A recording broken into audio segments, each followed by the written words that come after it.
we've seen in a number of signals, like across not just time, but this like longing to more natural relationships with each other, with the world. And, it's interesting the way when we think about like the natural calendar and what that does to our connection with like ideas of productivity or how we run business or like what goal success looks like or whatever. Like, I think it's really interesting, that piece of connecting natural time to that. And what it reminded me of, Ruth, when you were talking about that relationship to climate emergency, is I remember years ago reading this statistic about like if children under the age of, I'm making it up, but like under 6 spend a certain percentage of time in nature, they're significantly more likely to be like engaged in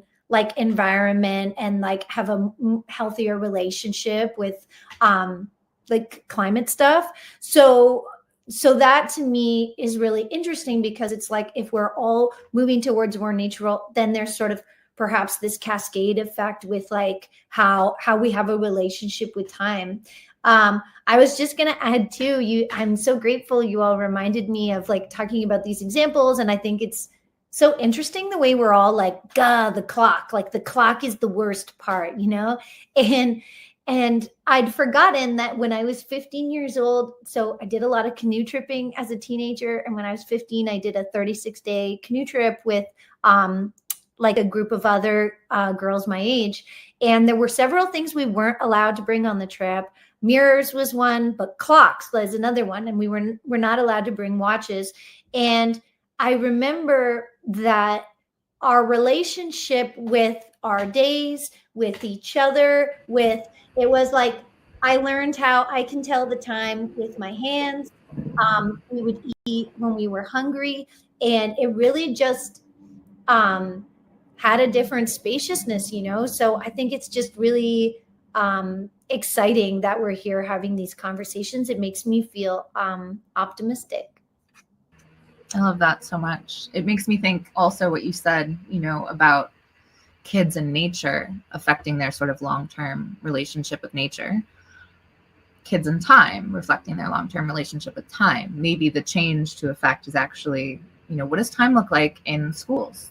What does sort of, we've done a lot of thinking about the future of education and alternative schooling models. And, maybe it's affecting change in that setting can actually affect broader change, overall. I think that could be a really interesting exploration that is not something that I think we've talked about at all as a community. So that's a fun stumble upon.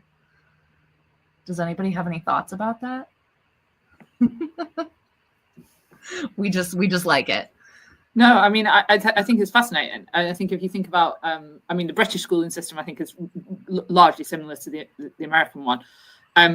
It's all about time-orientated goals. Like, you do this for a year, and it doesn't matter whether you learn the things you needed to at the pace you needed to. You do it at the pace that we tell you to. And, if you graduate high school late, then you're a failure. And if you don't meet this target and that target, like it's ingrained from kindergarten and from primary school that life's a ladder, and you climb the ladder at the set pace, and the person who gets to the top the quickest is the winner. And how do we then, as adults, pull that back? How do we unlearn all of that learning? It's an impossible task. So I think you're absolutely right. The idea that we would have a much more sensitive relationship with time during education, but both within the structure of individual days, but particularly over the lifespan of the educational system, where taking more time is not a failure. Taking more time is seen as just something that you can do if you want to do, and that's absolutely fine.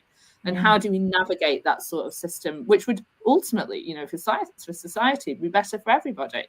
More people graduate college, even if it takes them longer, that's better. It's a good outcome economically and intellectually. Yeah, absolutely. It's everything from the school bell and the like urgency that creates, and the time that you spend, and the guilt around skipping a semester or skipping a year, or not being held back a year. it does all come back to language. I think somebody just brought that up in the chat. Like, I was held back a year. Like that language is hurtful.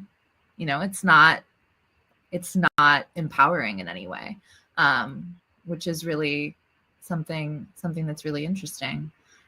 Caitlin can confirm that Jarvis is, how old is Jarvis? 7, 8? 8. He's 8 years old, and there is never enough time for snacks. Yeah, like it's just always it seems to be at odds with his natural, just like, I don't know. School, like we learned, is like designed by the same people who make prisons, and like he's just like trapped at a desk. It's like, I don't know. I wish I could liberate him. I just can't figure out how to do it. Moshner, I love that. I was held back a year I get another year of childhood.